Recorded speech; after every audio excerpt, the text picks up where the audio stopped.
za information minister wa information omukyala Jasiri Kaswero Mumba oyo ojo wange nga bali mukwogera ku mbeera yaliwo ku mukutu gulyo gwa NMG balumbira NTV Spark bikini babijjako ebyo Daily Monitor n'ebirala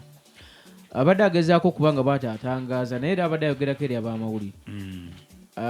ndabyeko amaloboozi agatambudde nga galaga nti akakasa nti Mzei Museveni yali amabuga wa kino si mutabani we General Muhoozi Kayine Rugaba ngaba tuwe muri kubitamo ti Muhoozi Kayine Rugaba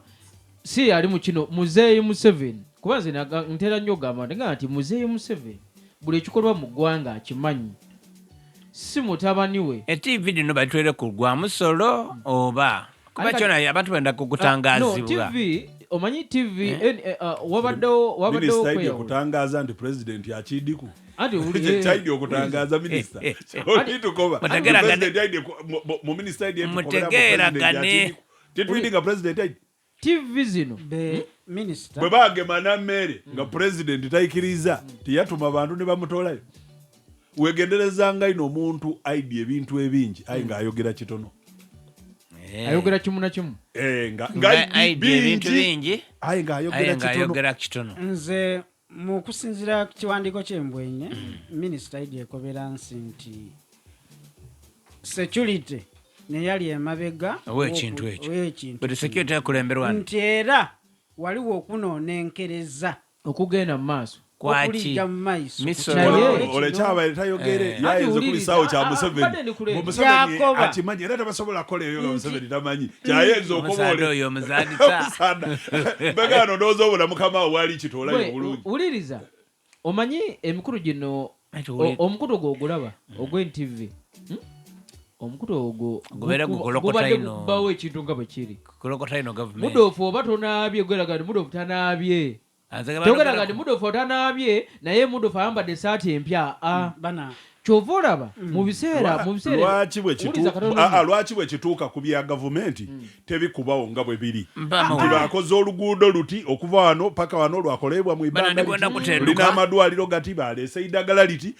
kasa kituuka ku kya gavumenti bawaayo eddakiika ddi Prime Minister kasa kituuka ku luyi diba eddakiika gati Prime Minister Robina Nabbanja Musafiri mutunda mandazi abaire ku kibuga eky'eyasokera mu mweno yayogera ku ssebo yakoba ati nze nga nkali kudda mu bukulembeze nali mukyala mu kakaalukani ku kyalo nga nsiika amandaazi gange olikwenda mwiddukiza ati yasiikanga amandaazi yamala yayiriramu omusaadda yali yasula otyo Prime Minister tuwe bwa mawulire buti ebyo byofumbo byo bingiriramu abaire ku kibuga eky'Idinda era aidi okuyigulawo omwoleso gwa 32 omwoleso guno gwatandika mwami sokopozingemu mwami Mulwanyi abantu b'omwoleso banange mutusoniye tituli kubavoola but omwoleso abantu baide babona ebintu ebitufu byene ozimba otya ekiyumba ekibawatamu akaduuyu kalala abaana bavwa kamuli kaliro nabwe baidye babasimbisa ne bangire ma basomesa logezige have you seen this animal omwana dokamala kadoka mbukali kulya kandi idea musho bayenda okulaga maya ojobo na maya ngoli kubona kalori mwagudulusa ino mwagudulusa bano omwoleso nino kromoso kutwala kwa dokwendi BS galo baba omwoleso kasagwayingiramu okwekuba ne gufa eitaka batwalaga eitaka baba eitaka lyasoka kwogaya mukwano gwange neyali zena mukwano gwange tenda konawe iwe soma mawulire Speaker wa Parliament Dr. Boso Olanya yavile yakoba ati iwe tuje palapala olowundi yafa ogaiso omugenzi n'omulamu bakwirize yakatanda olwaleero nkakaisa omwami oyo byeyatukobye yakobya atya tabonanga ku irogo liri mu Parliament abalogo oboto oranyoko ndibikso tawulire amutaireko obuzibu irogo litabanga kale Maxon Jacob ku muntu oyo Speaker wa Parliament Maxon Jacob Oboth agambe nti obulamu bwe buli mu matigga kikabire baba obulamu bwe okubeera matigga nti buli wajja mu office asangamu eddogo otegera n'owaba agaddewo tamanyi n'owaba agaddewo office tamanyi ddogo luyitawa asanga mu ntebe asanga mu seefu erogo kambuze abona muntu keyeyambwire abona yirizi majini ebintuntu kadaga nti obulamu bwe yeetaaga okusabibwa byatandika ng'omukaire aviire mu ofiisi mboliametera majini yava mu rwenda naini majini yakuba ati kyembulimo nabaire ningira mu ofiisi omwo ekintu kyampitaku kiri oba yawulira fwani oba esi yasaba eyindi yakuba ati nentebe tiddagityamamu atuse nakuvaamu nga tagityamamumbegano noono yeena ojjukira abakyala bababiri bagenda Mzei Museveni nga buli omu alumiriza mu n'eddogo ebyo byali byangu anti kyerogamba ono oboth aliwo kati bw'agamba nti eddogo bannayuganda balina amaaso galina gye gaddukira naga nti oba ebyali wa Mzei mu State House ababiri basinga beena ofiisi eri mu muyaka bale bitandikire wano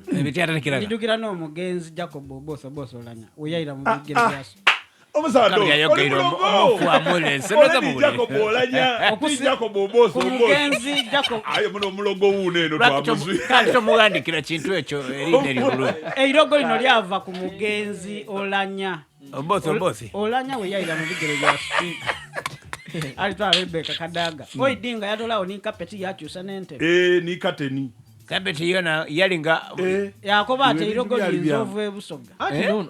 nono bwe yageze mu office yakyusiza byonna anti yakyusiza entebe yakyusiza buli kimu yakyusiza ne kateni okukyusa kirina omu n'emmotoka bafuna era katono n'olujja luwangulemu ateekemu olulala ayi obuzibu buli nti mu buli lwatyama awulira abamweta ng'ali omu yenka ajja okubona Speaker ati ekyatwala omweru kiri kuno na mwirugavu waje era aye kiri kyasokera ku magulu bana abantu bakito ku erogo liri mupala erogo litambula bulali kupala kuba omuntu abanga ali kutwala ku omuntu wona nanga kutwala ku bigere byonka muno yaba mulogo ino erogo kiboneka erogo lingi mu parliament nabo ino musaada ako bati abanda MP wenjeru eyo omweta so oyo mulwali ngali ko bati eirogo lye twakola omukulu tayikirizibwako nina kulumbe nga tayambaire galubindi mumwegendereze yakoba ati era bakoba nti waliwo abajja okufa era tibaafa nakoba nti ono ali kubanda ali mukatemba ali mu firimu ali kusiga nziro najira okukola research nani oyo mwamba mweta Abbas faini wairo oli kubanda aye ate kabiri nganze ayikirizaganya mu idini erala niwe oli musaada mukafiri ino imwene yakobye ninasikia nga akobati baja muisabo alichegera usoko uliza baba okujja muisabo ni mwino njani mulwanyi muisabo mulwanyi nasukumuluka naja kabiti mubanda sense aya atola akoba waliwo yavire nakoba waliwo yakobati yamuwola ole yakobati musanjiwe abalimba yakobati ayo oyabasi oyo mu musanji wole mwali koba nti yatwala ole mwirogo ye mwene n'omulogo eyalogera wole imwe amalogo galiyo wano mu Busoga eriyo MP govako mbutulo gunogo baidambi sokuloga ndibono kujja kutuka eriyo MP eyali MP yajja kumuyiwa yamukobati jotola amadi nabira mu muchero amalogo galiyo linda era sokonde lokoto bazabuza omutiyero omutiyero bwatandika ira sebo omutiyero kubanga ebintu byoli kwogera iwe nabiwulira ku mbolenga anafumbira abalonzi omutiyero asoka yakuta ekibonge yakuta n'emikono miyandu bafumbira inyuma ngalo ndio kufumbira bulujute eno nina basa ready yabakogo eyeyizedinde